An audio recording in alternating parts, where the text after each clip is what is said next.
So, there has been a renewed amount of interest in the disaster that was my life 5 years ago. And it seems to all be stemming from a recent video, of course, that Hbomberguy did, where he went back and did a retrospective on um, his earlier videos, and of course the very first one that he did was commenting on the documentary I was trying to make. And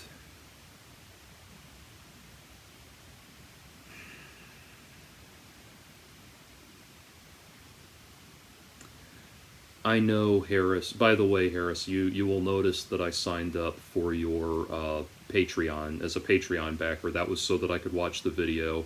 I'm not going to try to cheat the system. I will give you a month of Patreon support to make it even. But anyway, Harris, I know that it's only a matter of time before, as you're doing these retrospectives, before you get around to your utterly damning video on my failed Sierra project.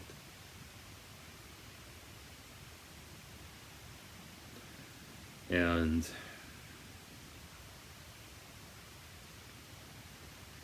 I hope you will, I sent you a very personal letter on Twitter. I don't know if you ever saw it or if you ever read it. I hope that you would. I hope when you make that video you would take into account what I said in that letter, what I'm trying to say here.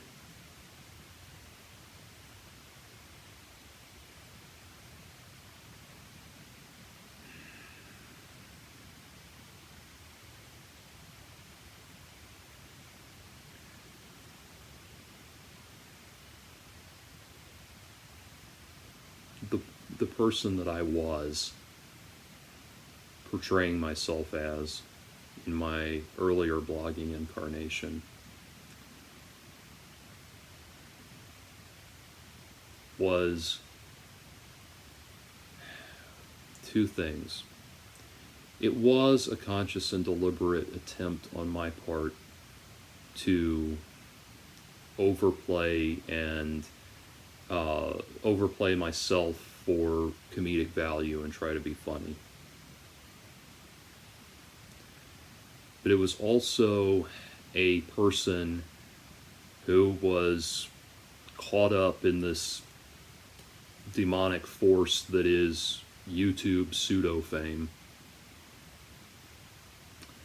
And you talked about in your video the weird wild experience where that video you made went viral, and suddenly you woke up to 30,000 views on your video, and it went shooting up and shooting up and shooting up.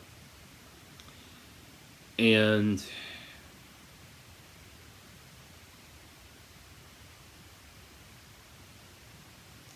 I can relate to that.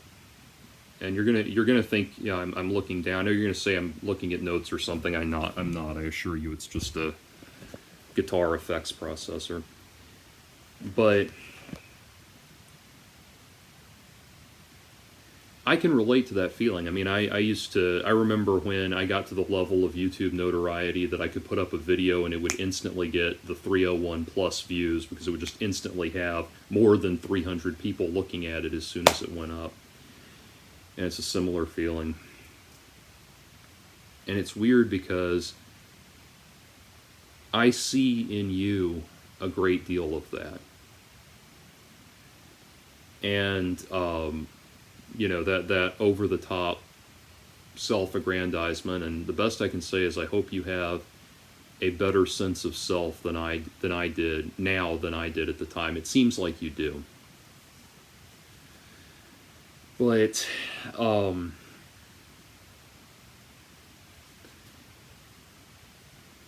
I wish to God there were a way you could understand so many things, Harris. When you made that Sierra video, trying to make the Sierra documentary was an act of redemption, personal redemption for me. I wanted to show everybody that left to my own devices, I actually could turn in a decent documentary. I wanted to do something that was positive rather than negative. Um, I had lived for spent like a year and a half of my life in this unbelievably toxic, negative environment. And I wanted to like come back with something positive, and it blew up in my face. And that point has been a fundamental shift in my life, Harris. I was never the same after that. And, you know, that happened, and then you came along with your video at like just the right time. Just the right time to salt the wound.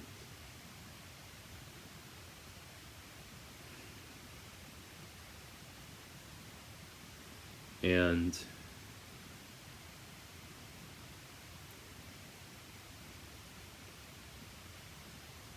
I'm not the same person that I was. I've gotten a lot more careful, a lot wiser, a lot more reserved, a lot more paranoid, a lot more depressed. But all of the color and all of the passion and all of the joy of my life got sucked out when that video came along. If it had not been for that, I would have been able to move on with my life much more easily. But for the last 5 years, what happens is people read what I've written, they hear music that I've recorded, and if they tell me they like it and they want to come over and shake my hand and everything, all I think is, I'm not as cool as you think I am. You have no idea how big of a loser I am. You need to go watch this video by Hbomberguy and find out what a loser I am. And this is something that I talk about with my therapist on a regular basis. And I know if you did a response to this commentary I'm doing now, you would say, Jordan, why would you admit something like that? And after a point, it's like, well, what have I got to lose? Exactly. I mean, at the one redeeming thing I can do with my life at this point is be authentic, be as authentic and honest and real as I possibly can. So what have I got to lose? What, I'm going to get laughed at by a bunch of people in your contingent. I already get that. But yeah, I remember a couple of years ago, had a big show at a venue up in Woodstock, Georgia. And, I get there early, load everything in. I'd worked on this show for like 3 months. I was really excited about it. Well, in the abstract, I was excited about it, but there's this gnawing voice inside. And I went across the street from the venue. There was a little diner called the Copper Coin. And I remember sitting there with my,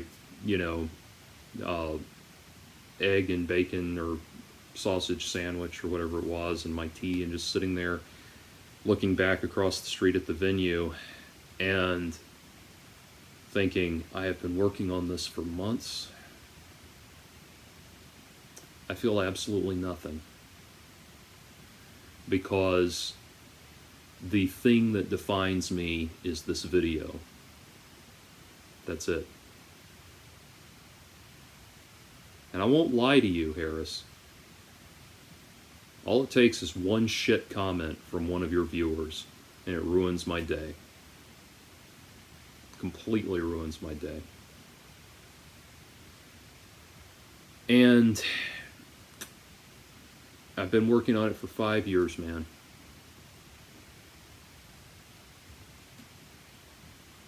every day is a struggle to live with the knowledge of the loser that I was back then. And you don't know the half of it, man. I was getting pulled apart in every direction.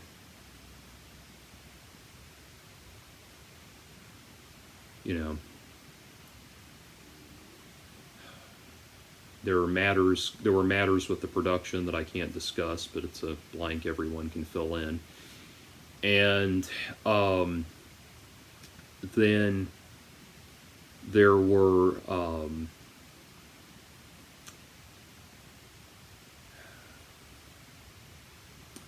then there was, you know, the right-wing attack on my my reputation, which was to call me an incel loser that couldn't possibly get laid and could never compete could never attain the level of masculine renown that, you know, that was reached by someone like Roosh V.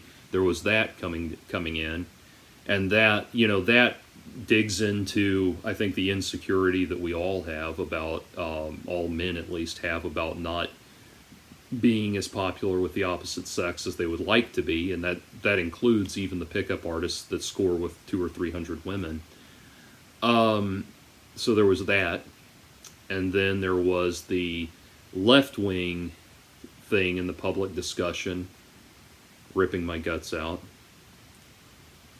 and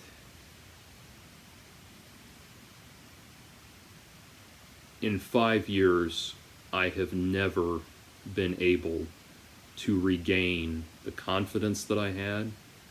I have never been able to regain the sense of purpose that I had. I have never been able to regain any of that. I just live with the knowledge of what a loser I am. And people tell me, oh, but you can't let other people decide what, you can't let other people decide who you are. You have to be your own person. Fuck that. I thought it was a good idea to major in music in school and go into music. And what do I have to show for it? I'm almost 37 years old. I have a shit couch that's torn up that I can't, because I can't afford another one. You know, I'm surrounded by,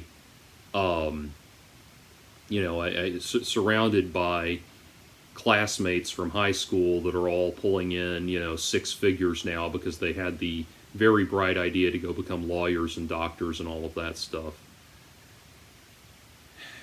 And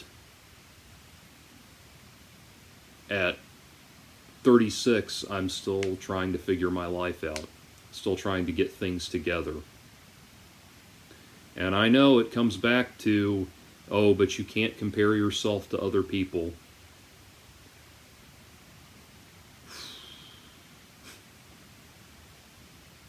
Tell that to someone that didn't know Donald Glover in high school.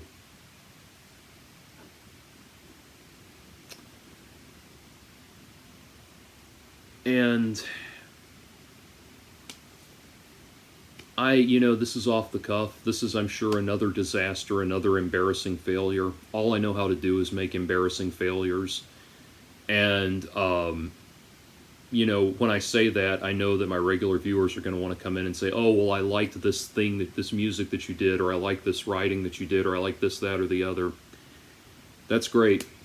That's all well and good. I'm glad you liked it. I don't want to take that away from you by my defeatist attitude. I don't want that to take away your enjoyment from it. But it doesn't do anything to lift me up. I will always just be defined by this video. And the knowledge that I gave you a career, very successful. You have what, over 8,000 patrons. If every one of them is giving you $1 a month, you're making $80,000 a year. But it looks like your minimum backer reward tier is 2. dollars, so it's closer, probably closer to 160,000 a year that you have because of me. And that's the mind fuck that I'm in, Harris. Where I look at something, I look at the issues, and I look at it and I think, okay, here's what seems morally right and morally correct to me. And this is the position that I genuinely feel is the correct one to take. And then it's like there's this divine judgment in favor of the opposing point of view. And that's the brain fuck that I'm in. I can't pretend that I agree with your side and your point of view, but I feel like there's a divine judgment in favor of it anyway.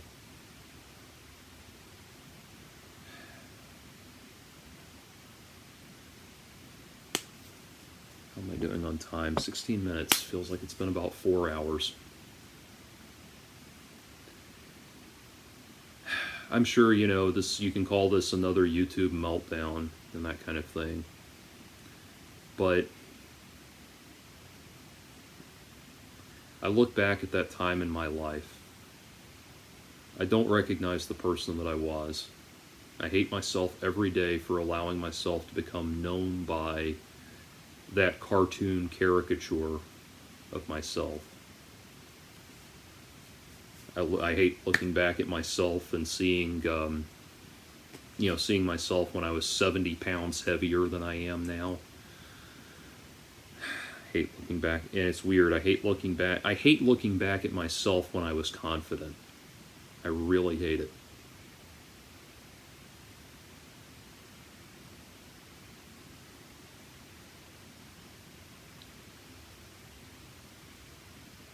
And I don't know why it means so much to me, Harris, to try to get through to you, to try to change your mind. I don't know why I'm not capable of laughing it off and going on. I don't know why this continues to burn me year after year, why it's this barrier that just hovers in front of me everywhere I do. But I look at the world through the Sierra effect, a measured response, colored glasses.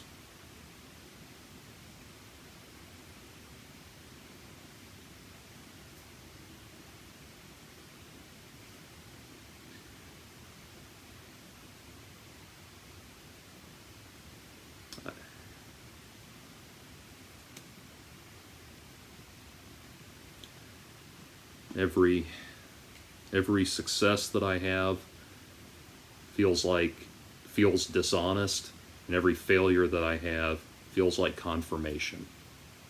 That's where I'm at. And don't get me wrong. When I play a good show or something, there's gratification in the moment. I'm not a total emotional washout. There's gratification in the moment. I enjoy it. And then, after I've shaken everybody's hand and smiled and said goodnight and all that, I go sit back down in my car, and I'll look, and maybe there's a little piece of mold on the steering wheel or something, and I'll just focus in on that, and everything drains out of me, and I return to seeing the world through the Sierra effect, a measured response, colored glasses. And I remember what a loser I am. And I stop trying to lie to myself.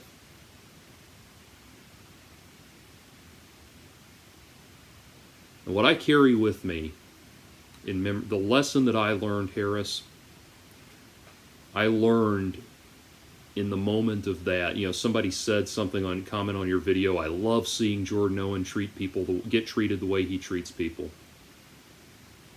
And that stayed with me. Now, don't get me wrong. I mean, there are people I've commented on that I do think need to be criticized, and I stand by that. If you are going before the United Nations and arguing policy based on abject lies and that kind of thing, you need to be criticized. And that would be as true for me as for anybody else. But I've also realized in this moment that,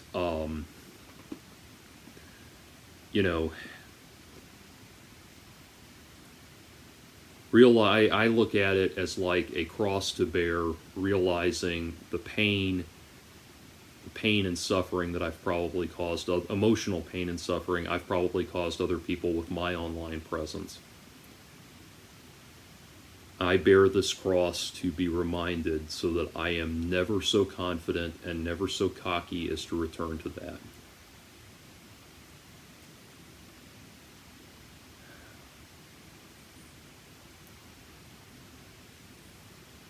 And it feels weird. It feels weird to be groveling in front of you, especially because if we stood face to face, you would probably come up to my kneecap. But that's reality. And the great lesson that I've learned is that I wish I could go back to that time in my life and do it all again. Well, not certain things. But do it all again with the understanding that just talking like I'm talking to you right now is enough to get my point across. And I don't have to spin, I don't have to be silly, I don't have to be aggressive, I don't have to be belligerent, I don't have to do any of that. This right here, this alone is enough.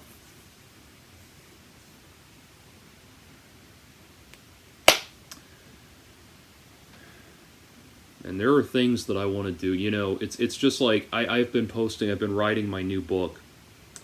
And I finished writing chapter 13 the other day, so I posted a tweet, you know, about that I'd finished writing chapter 13 and I had like 120 some odd pages done. And somebody immediately responded and said, well, I expect it to be every bit as good as the Sarkeesian effect. You know, and of course it was one. I know what their intent was in saying that because it was one of your people. And that's the thing. I'm trying to write. You know, I write longhand and transcribe it into the computer, and this is the, you know, this is the current chapter of the book right here, and you know, stuff's getting done. It's happening, but man. I just sit there, every word I write, I imagine it being cackled at by Hbomberguy.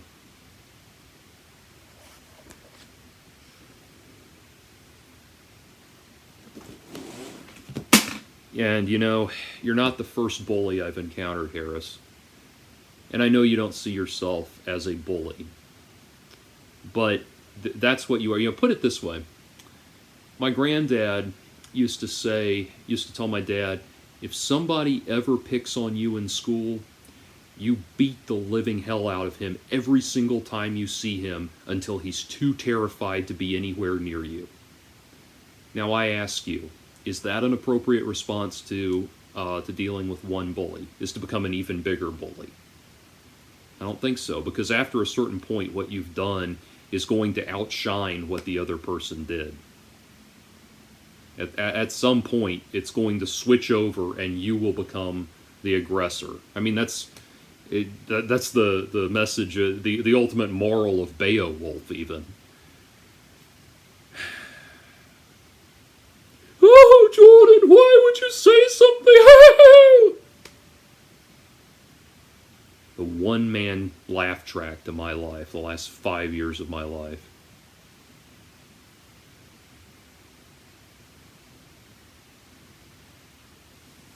Well,